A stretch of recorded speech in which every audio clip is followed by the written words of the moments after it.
Oh, what's going on, everybody? Here, welcome back to Palworld. We have a fancy new update upon us, and yeah, we were live streaming last night, and guess what? It came out a little earlier than we thought, so we have a little bit of time with it. I'm here to answer your questions. Hopefully, you guys know if you like, subscribe, all the fun things. If you want to see more, make sure you leave a like, subscribe. Like I said, we're probably gonna be streaming some more Palworld, but anyways, let's get on into it. So the new area, the number one question, where is it at? It is now southwest of the volcanic area. So basically, here is your map.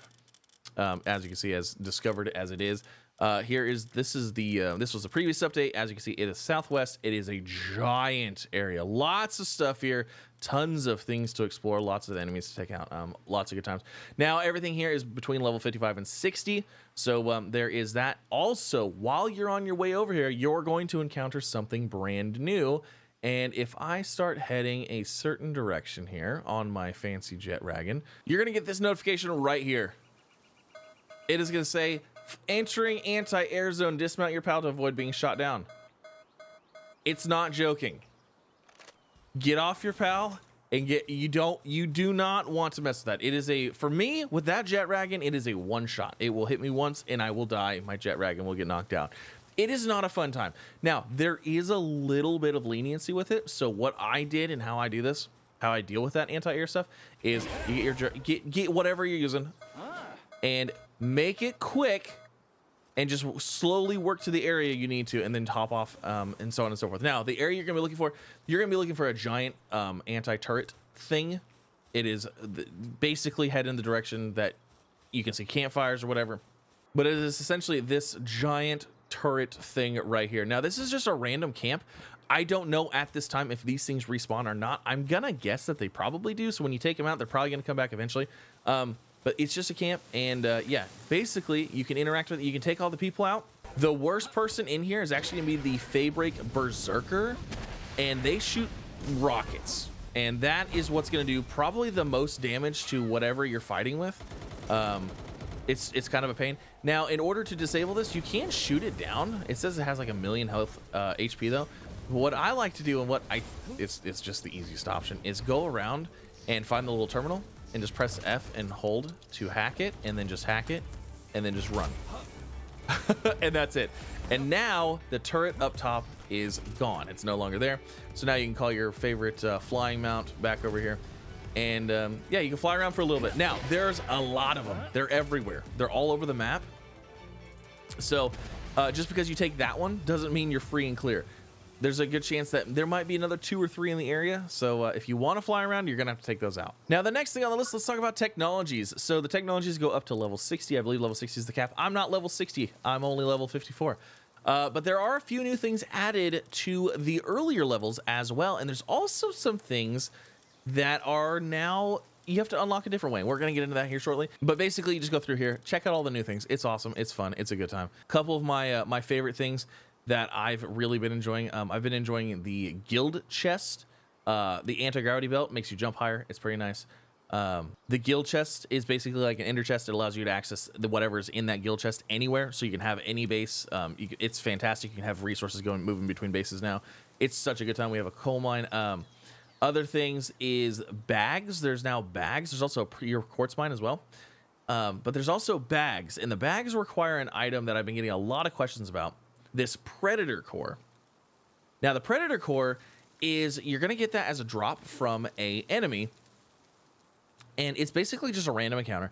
A random pal will, out in the wild, will have like a red flowing stuff over its head, and it's going to be enraged or rampaging. You can't catch it. You just have to kill it. And then once you do, it drops something. Now, this can happen at any level. Mine was like level 20 something, and I've heard that they can be up to level 60. I haven't heard any lower than that, so, but it is a random encounter. There's a couple things that need that as well.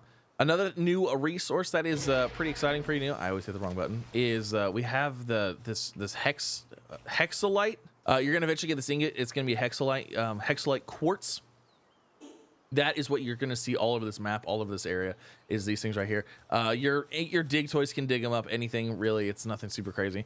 Now, there is another resource that is required in order to actually make that, in order to make the hexolite, and that's chromite. Chromite I do not have. I've not been able to get it. You have to use the metal detector, or a Smoky, which is a new PAL, Smoky's harness. You have to use those two, one or the other, in order, or you can use both, I guess, in order to find chromite. It's going to be underground, so you're gonna have to use one of those in order to identify it. Now, in order to smelt this, you are going to need a gigantic furnace.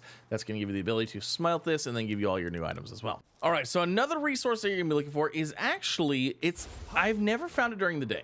So it's starting to get dark now, and as you can see, we have these little yellow spots pulling up. This is your night star sand.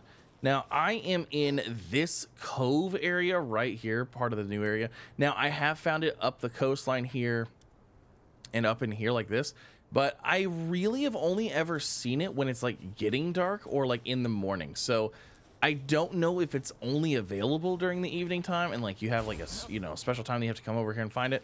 But this is, like I said, this is the only time I've been able to find it. You just hover over it and just pick it up. It's pretty easy to find. So there's that. You do need that for a couple of things. And what the heck? We got people fighting people over here. All right. So the next thing I want to talk about is actually this research station here. So you're going to see that there's a new buildable in the technology tree. It is all the way down at level 20. This is the PAL Labor Research Laboratory.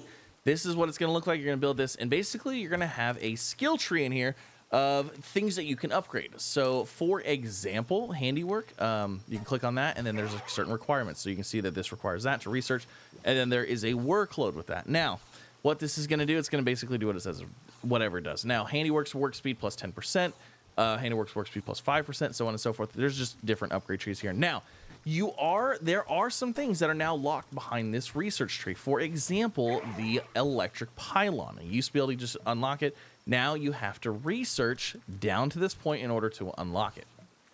And then right here, I believe how this works, again, I'm not 100% sure because like we just got into this, but this is level 1, level 2, level 3, and level 4. I believe what this means is in order to complete this research, you have to have a level 1, at least a level 1 capable generating PAL. To complete this, you have to have a level 2, so far level 3, and then level 4. So yeah, right now what I am working towards, because it's kind of the most important to me, is actually under the mining tree, we actually have some crude oil extraction speed. So I want to be going for this next, but I need some pure quartz and ancient PAL manuscripts. Now, ancient PAL manuscripts can be got from another fun little mechanic here. You can see there's these like purple, like pinkish purple dots on the map now. These are actually bounties. So if you go and you take out a bounty, you're gonna get a bounty paperwork. So like let's go take out Dart, for example. They are gonna have a boss bar, so you can see the boss bar is gonna pull up. Now there's a couple ways to do this. You can either just take them out if you want to, depending on how you want to do this. You can farm these guys. So instead of just taking them out and getting their drop, you can actually go ahead and throw a, well, he's gonna be dead now. You can throw a spear at him, you can catch him, and then you can get double the bounty stuff. So as you can see, I just picked up a successful bounty token. Now you can redeem that at any bounty hunter place. Oh goodness. I've been just going to this little fishing hut town right here, and I've been looking for this guy, Vigilante Bounty Officer. And what you're going to do is you're going to take those, you're going to go to an exchange, and there's your ancient PAL manuscript. Now, for each one bounty you get 3 manuscripts. Some bounty people drop 2. Like I said, if you farm them, you catch them in a PAL sphere, they'll drop some when you catch them, and then you can also butcher them and then get them again. So it is what it is. But there's 3 more, so that's how you're going to get those manuscripts. Now, the last thing I want to address with this research station is, depending on the research that you're doing, is going to depend on who you have working there. So obviously, handiwork's going to need handiwork, kindling's going to need kindling, watering is going to need watering, so on and so forth. So if I wanted to get this going, I need a level 3 miner. Now, for me, the easiest option, and I think probably the best habit to get into, is every time you do a new research, go into your little your station here and just select who you need to work in there. So let's say I'm just going to do the expedition time -5. I have to begin that research. Once you begin a research, it should actually show up in here as a place you can set somebody to work. So let's go down here, and yes, PAL Research Lab, and then you can select who you want in here. So I'm going to select this guy because he's a level 4 miner. If you can't select him right away, it's probably because he's doing a different task somewhere. So you have to maybe select it again and again to kind of wait.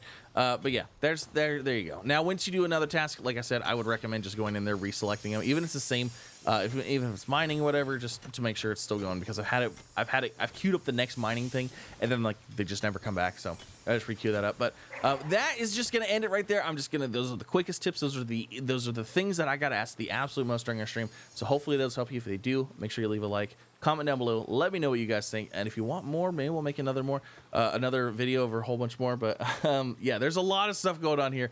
It's a really exciting time. I enjoyed it, and I'll see you in the next one. Bye, everybody.